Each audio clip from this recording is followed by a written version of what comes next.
In this video, you're going to learn how to copy and paste more than one row or column at a time in Excel. Okay, so let's see how to do it for rows first.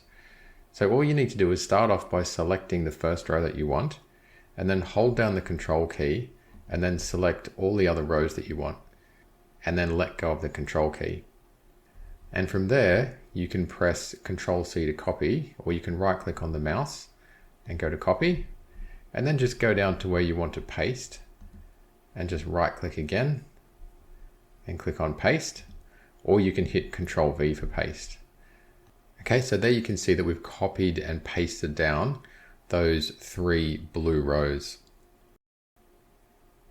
Okay, so let's just do that again, but this time we'll just choose a bunch of rows by dragging the mouse down, and we'll go to copy, and then we'll come down here again, and we'll right click and paste, and you can see that it's copied and pasted those first 5 rows there. Next, we'll do it with columns.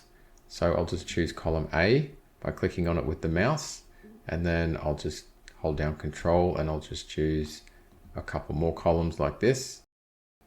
Let go of the Control key, go to copy, come over here, right click and paste.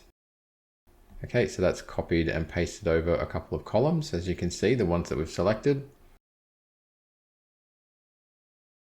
And then I'll just finish off by dragging the mouse over a couple of columns, and once again we'll copy, come over here, paste, and we've copied and pasted those 4 columns that we selected.